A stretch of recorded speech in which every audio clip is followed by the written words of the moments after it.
آج ہم ذرا تفصیل سے جائزہ لے رہے ہیں 2019 میں جو بھارت اور پاکستان کے درمیان فوجی کشیدگی ہوئی تھی، خاص طور پر کہ پاکستان نے صورتحال کو کیسے ہینڈل کیا۔ جی ہمارے پاس مختلف ذرائع ہیں، تحقیقی رپورٹس ہیں، فوجی بیانات، میڈیا کوریج وغیرہ۔ تو مقصد یہ سمجھنا ہے کہ بالاکوٹ کے بعد اور پھر پاکستان کا جو جواب تھا آپریشن سوئفٹ ریٹارڈ، اس میں کیا حکمت عملی تھی۔ بالکل۔ اور دیکھیں، بات صرف فوجی طاقت کے مظاہرے کی نہیں تھی، یہ ایک آپ کہہ لیں بحران کو سنبھالنے کا، سفارت کاری کا اور انفارمیشن وارفیئر کا، مطلب معلومات کی جنگ کا ایک پیچیدہ معاملہ تھا۔ صحیح۔ اصل سوال یہی ہے کہ ایک محدود فوجی ایکشن سے بڑی جنگ کو کیسے ٹالا گیا۔ اچھا، تو پھر شروعات بالاکوٹ سے کرتے ہیں۔ 26 فروری 2019 بھارت نے فضائی حملہ کیا پاکستان کے اندر، اور دعویٰ یہ تھا کہ جیش محمد کے کیمپ کو نشانہ بنایا ہے۔ جی، اور یہیں پر پاکستان کی حکمت عملی کا پہلا آپ کہیں عنصر نظر آیا۔ ایک تو یہ کہ پاکستانی ایئر ڈیفنس نے بھارتی طیاروں کا پتہ بروقت لگا لیا تھا، اور اہم بات یہ کہ جو بم گرائے گئے وہ مبینہ اہداف تک پہنچے نہیں یا نقصان نہیں کر سکے، کم از کم کسی بڑے نقصان کی تصدیق نہیں ہوئی۔ اچھا۔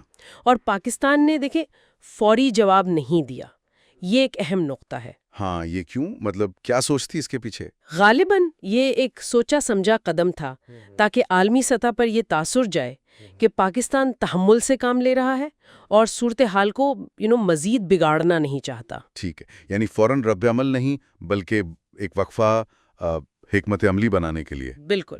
تو پھر اگلے ہی دن 27 فروری کو پاکستان نے جواب دیا، آپریشن سوئفٹ ریٹارڈ۔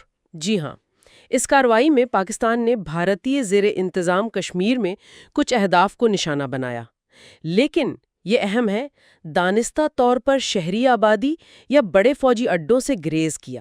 اچھا، یعنی پیغام دینا تھا۔ بالکل، پیغام یہ تھا کہ صلاحیت موجود ہے لیکن ارادہ جنگ کا نہیں۔ اور اسی دوران پاکستانی طیاروں نے بھارتی MiG 21 کو لائن آف کنٹرول کے پار اپنی طرف لانے میں کامیابی حاصل کی۔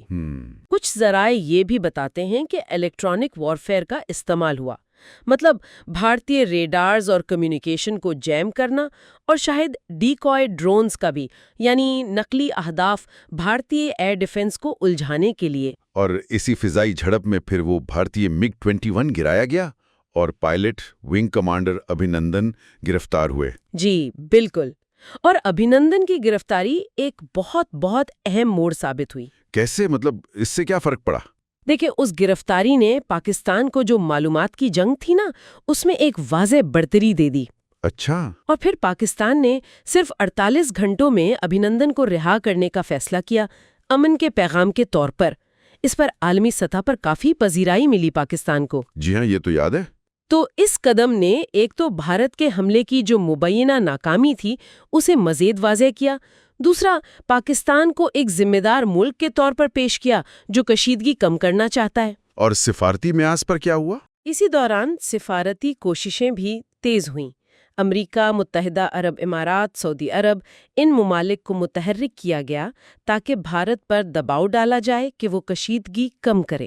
تو اگر ہم اس پوری حکمت عملی کو سمیٹیں تو کامیابی کی کیا وجوہات تھیں؟ چند موٹے نکات ہیں۔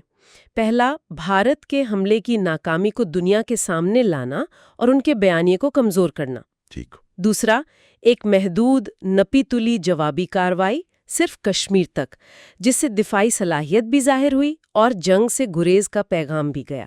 تیسرا، ابھینندن کی گرفتاری اور پھر وہ فوری رہائی، اس سے معلومات کی جنگ اور عالمی رائے عامہ کو اپنے حق میں کرنے میں مدد ملی۔ اور چوتھا، مؤثر سفارتکاری، بین الاقوامی دباؤ کا استعمال کر کے بھارت کو مزید کسی کارروائی سے روکا گیا۔ البتہ دعوے تو دونوں طرف سے تھے۔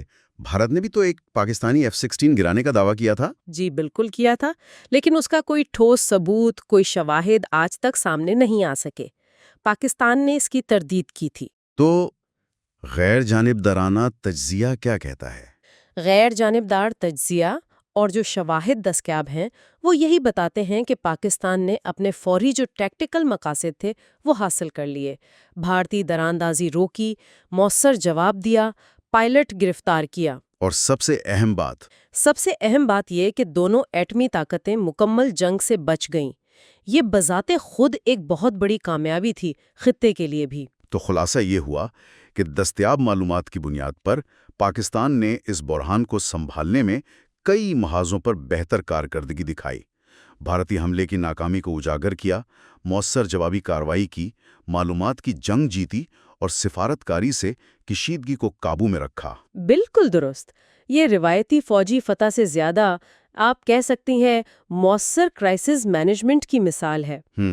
ہو سکتا ہے کسی بھی فریق نے اپنے تمام بڑے اسٹریٹجک مقاصد حاصل نہ کیے ہوں، لیکن پاکستان تنازع کو محدود رکھنے اور اپنی سفارتی ساخت بہتر بنانے میں زیادہ کامیاب نظر آتا ہے۔ صحیح۔ اس سے یہ بھی ظاہر ہوتا ہے کہ آج کل کے تنازعات میں فوجی طاقت کے ساتھ ساتھ سفارت کاری اور معلومات کا کنٹرول کتنا اہم ہو گیا ہے۔ بالکل۔ تو آخر میں سامعین کے لیے ایک نقطے پر بات ختم کرتے ہیں۔ کیا مستقبل میں جنوبی ایشیا میں اگر کوئی تنازع پیدا ہوتا ہے تو کیا ہمیں اسی طرح کی کنٹرولڈ کشیدگی، محدود فوجی کارروائیاں اور سفارتی چالیں دیکھنے کو ملیں گی، یا پھر کوئی نیا انداز، کوئی نئی حکمت عملی سامنے آ سکتی ہے؟ یہ ایک سوچنے کی بات ہے۔